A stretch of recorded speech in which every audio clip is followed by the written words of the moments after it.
¿Alguna vez te has preguntado cuál es el sentido de tu vida? Algunos pueden pensar, yo pensé que había venido a una iglesia y me están hablando de filosofía. Cuando tú abres los ojos cada mañana, ¿qué es lo que te mueve a levantarte de la cama y a ponerte en movimiento? A todos nos gusta pensar que las cosas que hacemos son importantes y que hacen alguna diferencia, que nosotros vamos a dejar una huella en el mundo cuando salgamos de aquí, pero ¿realmente es así? O para ponerlo en una forma más general, ¿hay algún propósito y significado para la existencia del hombre en un mundo como este? Donde tenemos que enfrentar tantos problemas, tantas injusticias, tantas cosas torcidas que no parecen enderezarse nunca. ¿De qué sirven nuestros logros? O comportarse de cierta manera, si al final de cuentas todos vamos a morir, no importa cómo hayamos vivido. Ese es el tipo de cuestionamientos que se plantea el autor del libro de Eclesiastés, que comenzaremos a estudiar a partir de esta mañana. Y su respuesta inicial es tan desalentadora, tan devastadora, que algunos se preguntan cómo es posible que un libro como ese haya sido incluido en la Biblia. Una lectura superficial de Eclesiastés puede llevarnos a pensar que este libro fue escrito por un filósofo fatalista, no por un hombre inspirado por el Espíritu Santo. Para que tengan una idea del tipo de declaraciones que vamos a ver a lo largo de esta serie, permítanme darles un breve muestrario. Eclesiastés capítulo 2, versículo 17. Aborrecí por tanto la vida.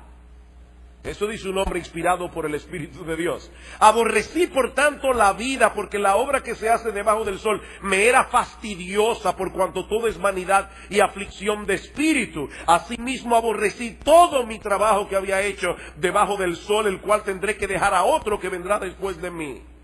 Eclesiastés 3:18. Dije en mi corazón, es así por causa de los hijos de los hombres, para que Dios los pruebe y para que vean que ellos mismos son semejantes a las bestias. Porque lo que le sucede a los hijos de los hombres y lo que le sucede a las bestias, un mismo suceso es. Como mueren los unos, así mueren los otros, y una misma respiración tienen todos. Ni tiene más el hombre que la bestia, porque todo es vanidad.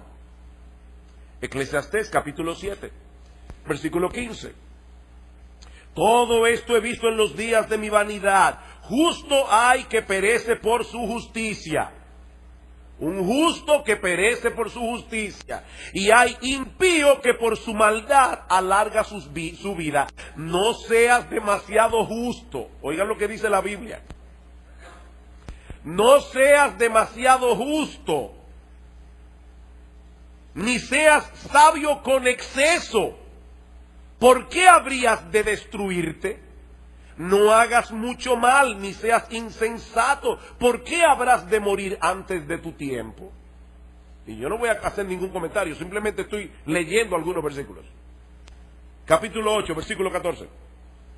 Hay vanidad que se hace sobre la tierra, que hay justos a quienes sucede como si hicieran obras de impíos.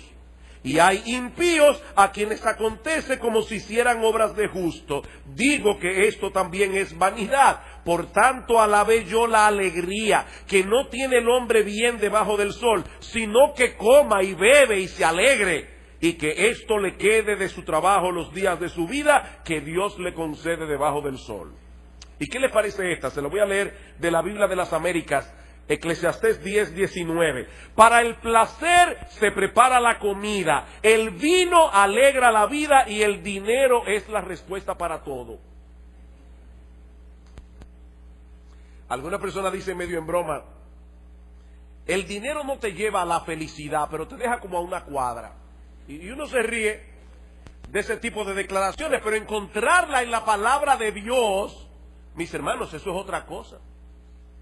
Es por eso que algunos consideran el libro de Eclesiastés como el más enigmático de todos los libros de la Biblia. De hecho, una persona le llama a Eclesiastés el niño problemático de la familia de los libros de la Biblia. Sin embargo, como espero que nosotros veamos a lo largo de esta serie, este no solo es un libro fascinante, inspirado por el Espíritu de Dios, un libro que nos prepara para recibir el Evangelio de Jesucristo, sino que también es de gran ayuda para que los creyentes tengan una correcta perspectiva de la vida aquí y ahora. Lo que hace el autor de Eclesiastés, como veremos en un momento, es examinar la vida del hombre desde una perspectiva completamente secular, sin tomar en cuenta la existencia de Dios, para entonces mostrarnos que desde ese punto de vista la vida del hombre es completamente absurda, la vida del hombre no tiene ningún sentido. En la mañana de hoy, yo quisiera introducir este libro de las Escrituras considerando básicamente tres cosas: su autor, su tema y su propósito. Eso es todo lo que vamos a ver en esta mañana. Veremos el autor de Eclesiastés, el tema de Eclesiastés y el propósito de Eclesiastés. Versículo 1, Eclesiastés capítulo 1, versículo 1. Palabras del predicador, hijo de David, rey en Jerusalén. Esta palabra que nuestras versiones de la Biblia traducen como predicador es la palabra hebrea Kohelet, un título que se le daba en aquellos días a un orador oficial que tenía la autoridad para convocar una asamblea y para enseñar a una asamblea. De hecho, la palabra griega para asamblea es la palabra griega eclesia, de donde proviene nuestra palabra iglesia y de donde proviene también el título de este libro, Eclesiastés, o el predicador. Algunos traducen esta palabra como el maestro, otros como el filósofo. Hay otros que prefieren dejarla sin traducción y de llamarle a este individuo simplemente el Kohelet, pero la traducción de nuestras versiones sigue siendo una de las mejores, el predicador. Ahora bien, ¿quién es este predicador que se atribuye la autoría de este libro? Bueno, su nombre no se menciona en ninguna parte de Eclesiastés, pero todo luce indicar que se trata del rey Salomón. En el versículo 1 se refiere a sí mismo como hijo de David, rey de Jerusalén, y más adelante en el versículo 12 nos dice que él fue rey sobre todo Israel. Mis hermanos, ¿quién fue el único hijo de David que pudo reinar sobre toda la nación de Israel? Únicamente Salomón, porque en los días de Roboam, el hijo de Salomón, el reino se dividió en dos. Así que todo luce indicar que este predicador no es otro que el rey Salomón, aparte de que las experiencias que él comparte en el libro encajan perfectamente en lo que nosotros conocemos en la Biblia del rey Salomón. Como ustedes recordarán, al principio de su reinado, el Señor se le apareció a Salomón y le dijo: pídeme lo que tú quieras. Y Salomón le pidió un corazón entendido para juzgar a tu pueblo y para discernir entre lo bueno y lo malo. Él pudo haber pedido muchas cosas, pero lo que le pidió a Dios fue sabiduría. Y dice en el versículo 10, y agradó delante del Señor, Primera de Reyes 3, que Salomón pidiese esto. Y le dijo Dios: porque has demandado esto, y no pediste para ti muchos días, ni pediste para ti riquezas, ni pediste la vida de tus enemigos, he aquí que te he dado corazón sabio y entendido, tanto que no ha habido antes de ti otro como tú, ni después de ti se levantará otro como tú. Y aún también te he dado las cosas que no pediste, riquezas, gloria, de tal manera que entre los reyes no haya ninguno como tú en todos tus días. Y si anduvieres en mis caminos, guardando mis estatutos y mis mandamientos como David tu padre, yo alargaré tus días.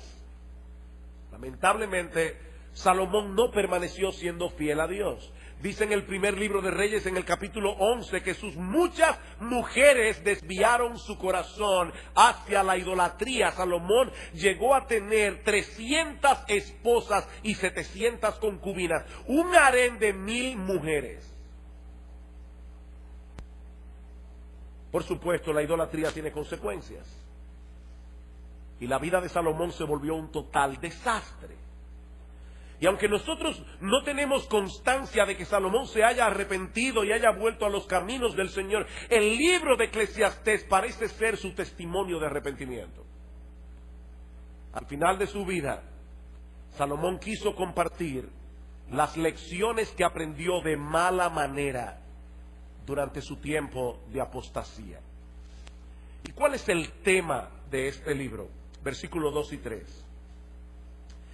Vanidad de vanidades, dijo el predicador, vanidad de vanidades, todo es vanidad.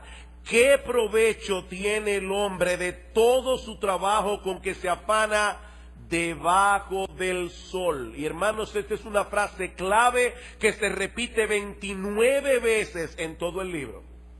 Lo que Salomón quiere hacernos ver es que si la existencia humana se limita al aquí, al ahora, si no tomamos en cuenta lo que ocurre del otro lado del sol, cuando partamos de este mundo a la presencia del Señor, entonces nada de esta vida tiene sentido. Vanidad de vanidades, todo es vanidad. La Nueva Versión Internacional traduce esta frase: lo más absurdo de lo absurdo, lo más absurdo de lo absurdo, todo es absurdo. Y aún otro lo traduce: frustración de frustraciones, todo es frustración. La palabra vanidad también se repite una y otra vez en el libro de Eclesiastés, 38 veces en total, y se refiere a algo que no tiene sustancia, algo inútil, algo sin valor. Mi amigo, si tú dejas a Dios y a la eternidad fuera de la ecuación, lo que te queda es una vida vacía, sin propósito y sumamente frustrante. Salomón parece estar sacando balance aquí. Al final de su vida, de todas las cosas que él tuvo la oportunidad de experimentar, cuando Dios dejó de ser relevante para él, y el resultado final fue menos que nada. Vanidad de vanidades. Los judíos empleaban ese tipo de expresiones cuando querían enfatizar una idea, como cuando nosotros decimos rey de reyes. Él es el rey que está por encima de todos los reyes, o cantar de los cantares. Es el cantar más extraordinario, es el cantar que está por encima de todos los cantares. Bueno, lo que Salomón nos está diciendo aquí es que no hay una cosa más vana que una vida sin Dios. Esto es lo más vano, ya más vano no se puede ser. Esa es la vanidad de las vanidades. Y lo repite 2 veces: vanidad de vanidades, vanidad de vanidades. Y por si todavía alguien no entendió la fortaleza de su idea, concluye diciendo: todo es vanidad. Todo es vanidad. Eso sería la existencia humana si todo lo que tuviéramos fuera esta vida. Venimos de la nada. Somos el producto de un accidente sin propósito, nos dirigimos inevitablemente a convertirnos otra vez en nada. Y entre una nada y otra nada, nosotros tenemos que estar viviendo en este mundo lleno de dificultades, lleno de problemas, donde los momentos de felicidad son muy escasos y muy transitorios. Por eso alguien decía que antes de preguntar si hay vida después de la vida, habría que preguntar si hay vida ahora. No después de la vida, es si hay vida ahora.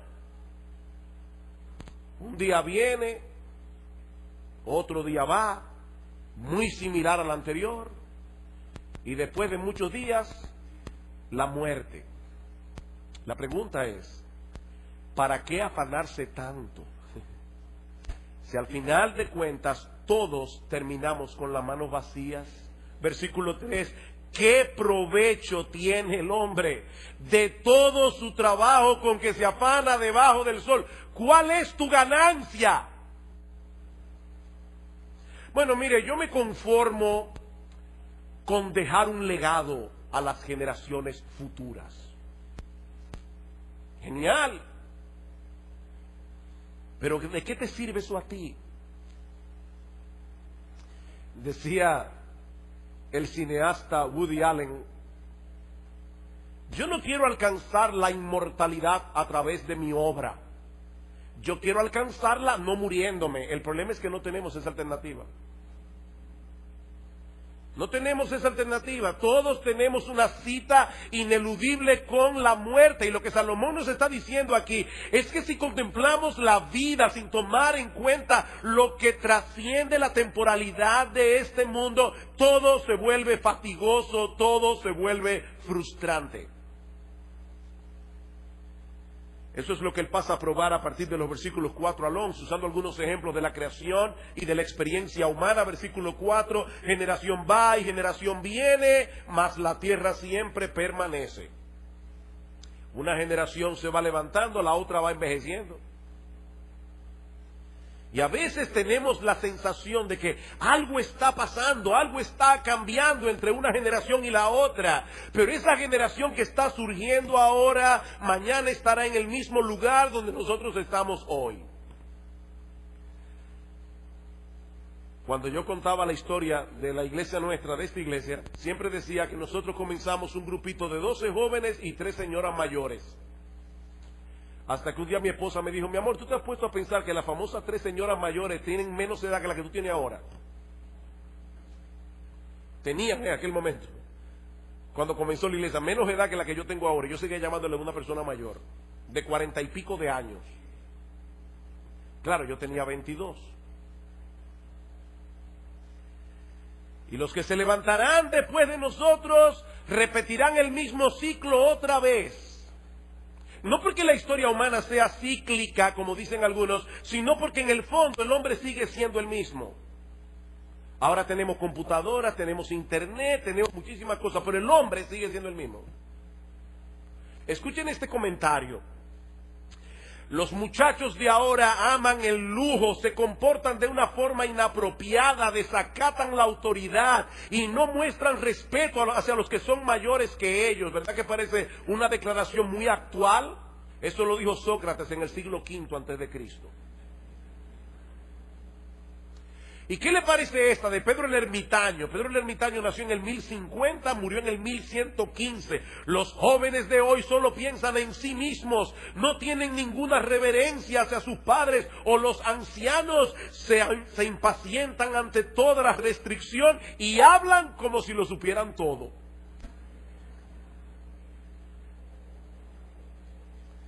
Ustedes ven el punto. La historia está en movimiento.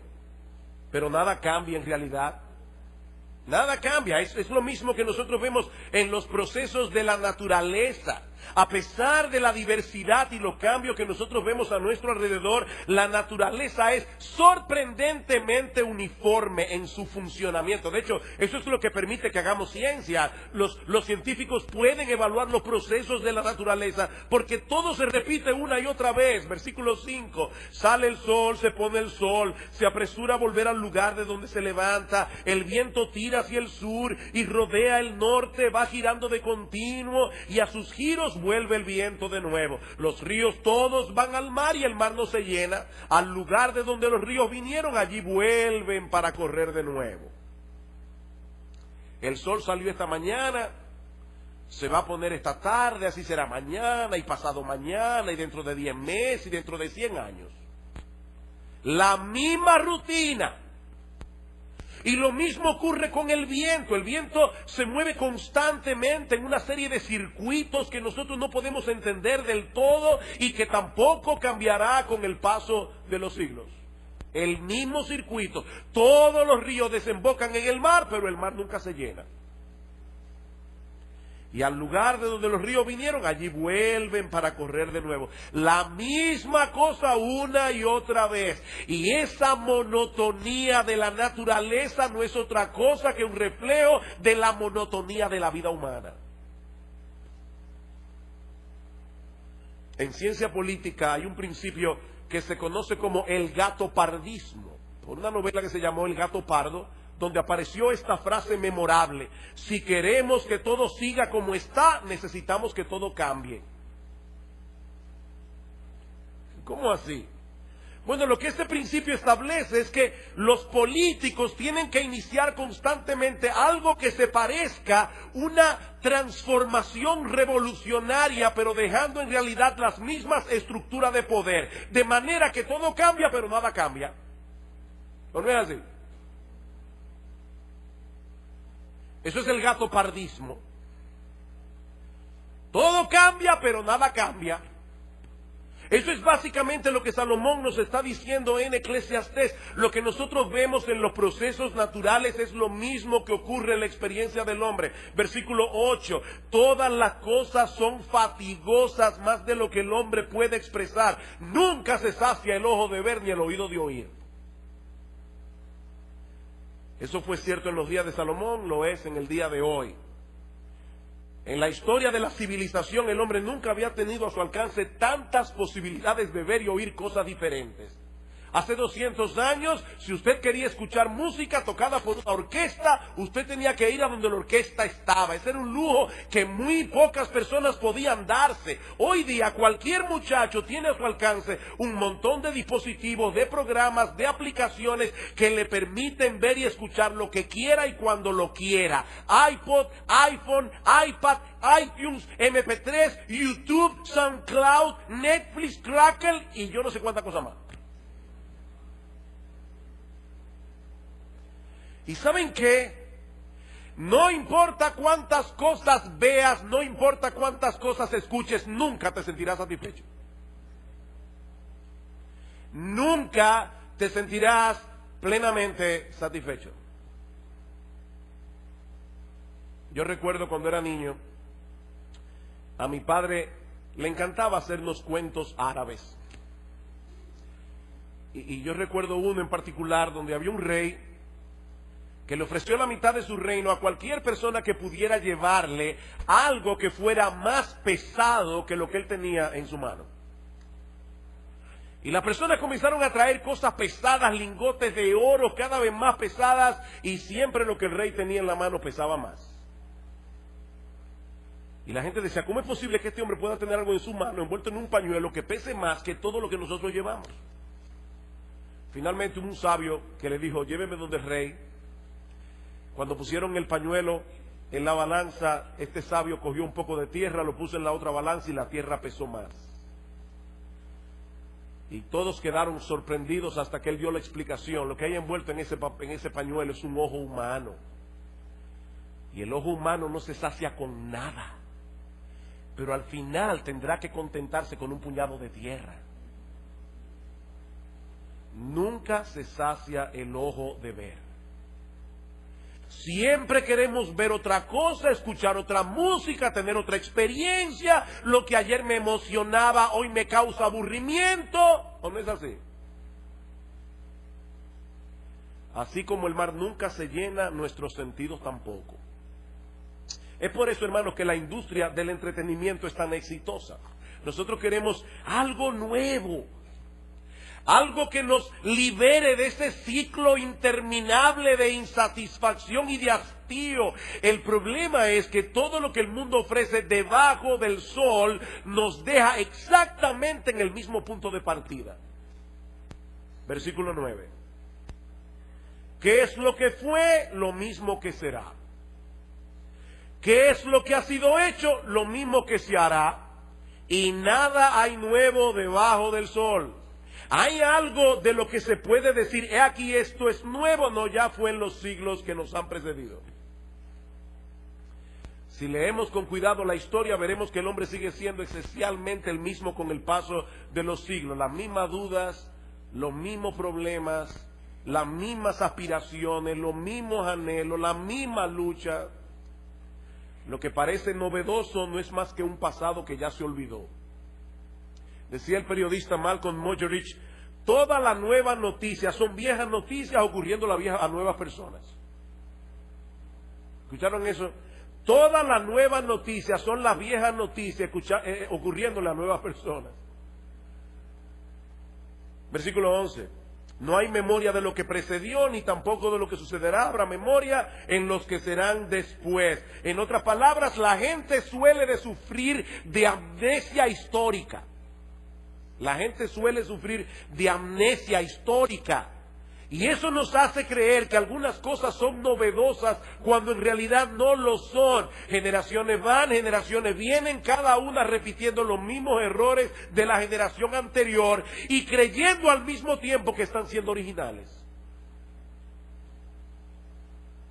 La vida debajo del sol es fatigosa, repetitiva, monótona, hastiante. Eso es lo que Salomón nos está diciendo. Y cuando el hombre trata por sí mismo de descubrir el significado y propósito de todo esto, el resultado es una visión fragmentada de la realidad que no le hace ningún sentido. Es como cuando estamos tratando de armar un rompecabezas y hay piezas que faltan. Vanidad de vanidades, dijo el predicador, vanidad de vanidades, todo es vanidad. Ahora bien, ¿y cuál es el propósito de este libro? ¿Por qué Dios inspiró al autor de Eclesiastés para que pusiera por escrito reflexiones tan deprimentes acerca de la vida en este mundo? Eso nos lleva a nuestro tercer y último encabezado. Ya vimos el autor del libro, el tema del libro, veamos ahora su propósito. Y yo creo que el apóstol Pablo nos muestra incidentalmente por qué se escribió el libro de Eclesiastés. Dice en Romanos capítulo 8, versículo 20, que la creación fue sujetada a vanidad, otra vez la misma palabra, la creación por causa del pecado fue sujetada a producir lo que no sirve, la creación fue sujetada a no dar todo el potencial que tiene dentro, no por su propia voluntad, sino por causa del que la sujetó en esperanza. En el libro de Eclesiastés, Salomón quiere que sintamos el peso de lo absurda que resulta la vida debajo del sol, destruir en nosotros toda esperanza de encontrar propósito, significado o satisfacción en ninguna de las cosas que este mundo ofrece, para entonces llevarnos de la mano a poner toda nuestra esperanza únicamente en Dios. Ese es el propósito. Él quiere destruir todo aquello que pueda ser una esperanza para ti.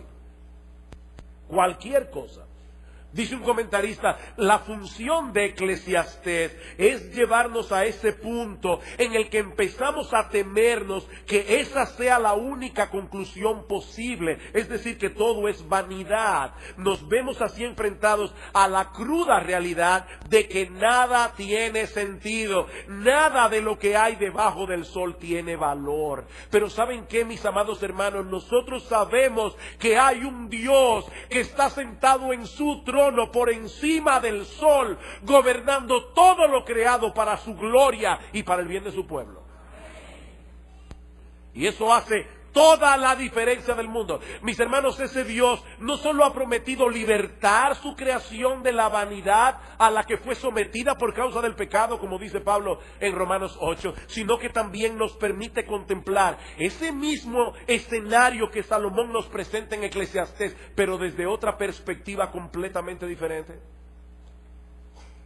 Vamos a introducir a Dios ahora en Eclesiastés capítulo 1 y vamos a ver qué pasa. Vamos otra vez a Salomón, vamos a meternos en la mente de Salomón. La única diferencia es que ahora vamos a meter a Dios en la ecuación y vamos a ver qué pasa. El salmista David, el padre de Salomón, nos dice en el Salmo 19:1, los cielos cuentan la gloria de Dios, el firmamento anuncia la obra de sus manos. El universo es un gran libro disponible para todo el que lo quiera leer, que nos habla de la grandeza, el poder y la majestad de nuestro Dios. Un día emite palabra a otro día, una noche a otra noche declara sabiduría. No hay lenguaje ni palabras, ni es oída su voz, pero por toda la tierra salió su voz y hasta el extremo del mundo sus palabras. Y ahora escuchen, en ellos, en los cielos, puso tabernáculo para el sol. Y como esposo que sale de su tálamo, de su cama por la mañana, se alegra cual gigante para correr el camino. El mismo sol que Salomón pone como ejemplo de la monotonía de la vida, nos da un mensaje completamente distinto cuando Dios está detrás del proceso. Ese ciclo solar testifica de la gloria, el poder, El gozo dice que se alegra cual gigante, el gozo y aún la bondad de nuestro Creador, que hace salir su sol sobre malos y buenos y que hace llover sobre justos e injustos, como dice Cristo en Mateo 5:45. Así que si leyéramos apropiadamente el mensaje que el sol comunica, ¿saben qué pasaría? Que no dejaríamos nunca de alabar a Dios. Dice en el Salmo 113, desde el nacimiento del sol hasta donde se pone, sea alabado el nombre de Jehová.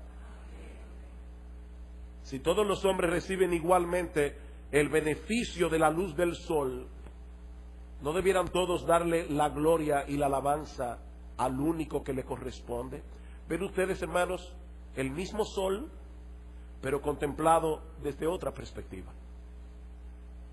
Y lo mismo podemos decir de los otros ejemplos que usa Salomón en Eclesiastés. Sí, los ciclos de la naturaleza son repetitivos.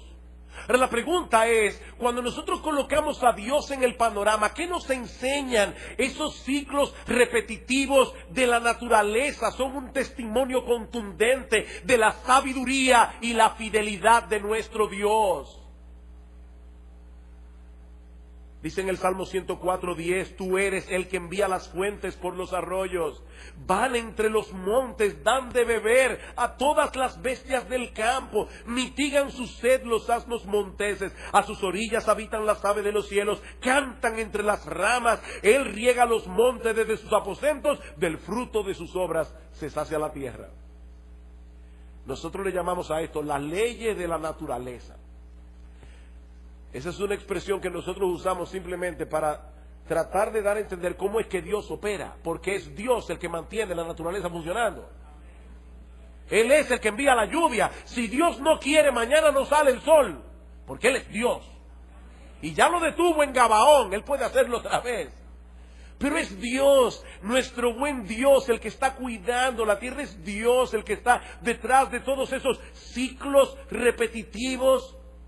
Así que mis hermanos, si nosotros vemos la naturaleza y no vemos a Dios, el mensaje que la naturaleza nos comunica es totalmente desalentador. Pero de repente introducimos a Dios en la ecuación y todo cambia drásticamente. De repente todo tiene sentido. Salomón nos dice en Eclesiastés 1:8 que el ojo nunca se sacia de ver ni el oído de oír. Pero alguien dijo muy sabiamente, el ojo no se satisface hasta que no ve la mano de Dios. Y el oído no se satisface hasta que no escucha su voz. Mis ovejas oyen mi voz, dice el Señor en Juan 10:27, y yo las conozco.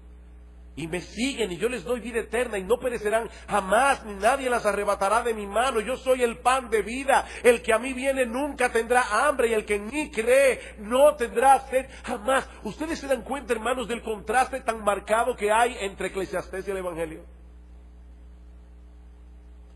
Por un lado, vanidad de vanidades, todo es vanidad. Por el otro lado, yo he venido para que tengan vida y para que la tengan en abundancia.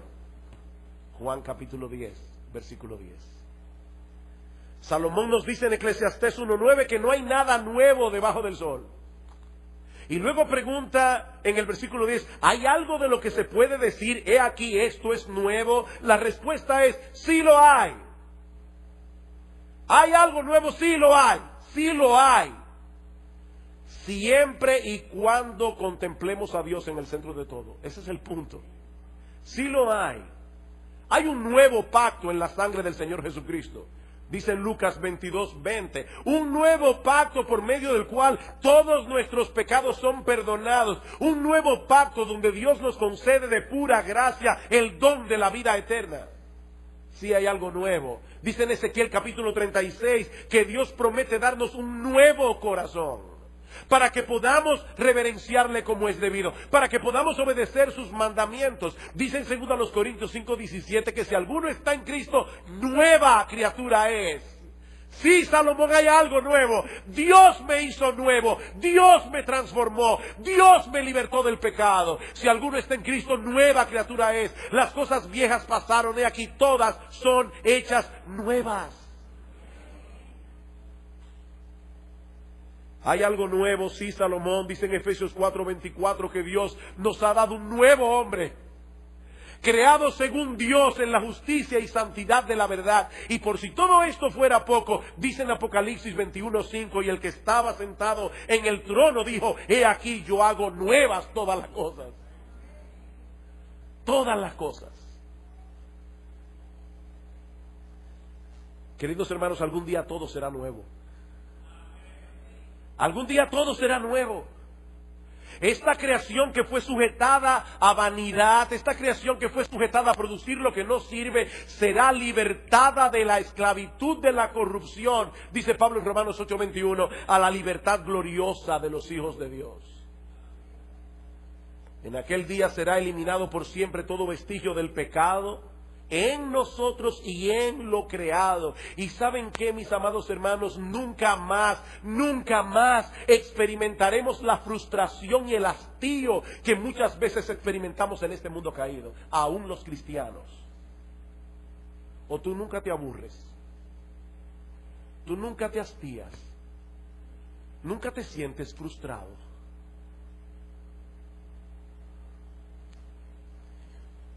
Mi hermano, déjame hacerte una pregunta. ¿Cuál es la perspectiva con la que tú usualmente contemplas la vida? ¿Te colocas en la posición de aquellos que viven sin esperanza y sin Dios en el mundo? A veces yo escucho a los creyentes con tantas quejas, que uno se pregunta: ¿dónde está Dios? ¿Dónde está Dios? ¿Cuál es tu perspectiva de la vida, mi hermano? ¿Eres tú de aquellos que, aún siendo cristiano, redimido por la sangre del Cordero, contemplan la vida desde la perspectiva de aquellos que viven sin esperanza y sin Dios? ¿O te levantas por encima de lo que tus ojos ven debajo del sol para contemplar todas las cosas a través de la presencia omnipresente de Dios en el mundo? Miren, hermanos, no hay que ser un incrédulo para perder de vista a Dios. De hecho, en la época de Salomón, el ateísmo no se conocía. Eso era algo extraño. Salomón no está diciendo que vamos a contemplar la vida desde el punto de vista del ateo. Basta simplemente con que tú creas en Dios, pero no lo tomes en cuenta. No hay que ser un incrédulo para perder de vista a Dios. Sobre todo cuando las cosas no están saliendo como nosotros quisiéramos. Pero Dios sigue estando en su trono, dando un sentido y propósito a todas las cosas, para que al final de la historia todas redunden para su gloria y para el bien de su pueblo. Miren, mis hermanos, Dios se va a salir con la suya. Nadie puede frustrarlo. Él tiene un plan.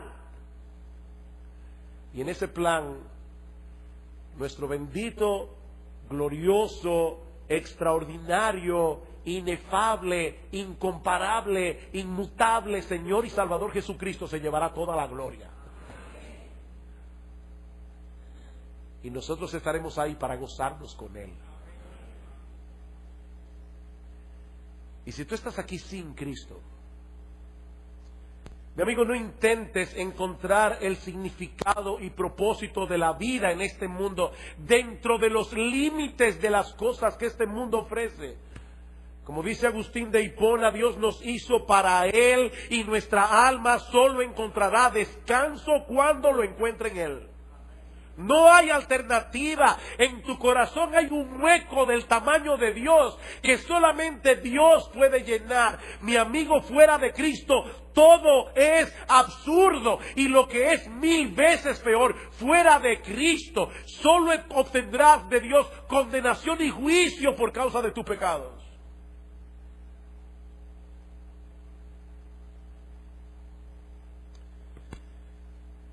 Miren, hermanos, hay frases que en el mundo evangélico se repite tanto y tanto y tanto, que se convierten en clichés, Y nosotros dejamos de percibir la verdad que hay detrás de esas frases que se repiten una y otra vez.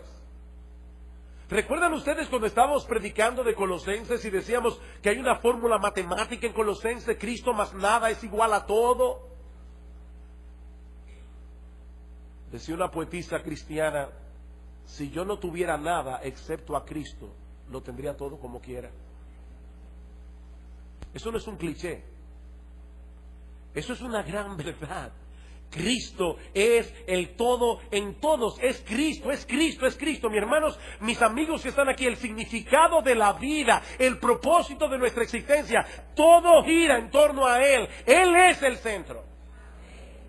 Es Cristo, es Cristo, es Cristo y nadie más. Dice en la Escritura que hay un solo Dios y hay un solo mediador entre Dios y los hombres, Jesucristo, hombre. Él se introdujo en la historia humana. Él vino y vivió debajo del sol. ¿Sabes para qué? Para morir por nuestros pecados, para reconciliarnos con Dios. Y ahora ofrece en el Evangelio perdón y vida eterna a todo el que viene a Él en arrepentimiento y fe. Es Cristo y solo Cristo.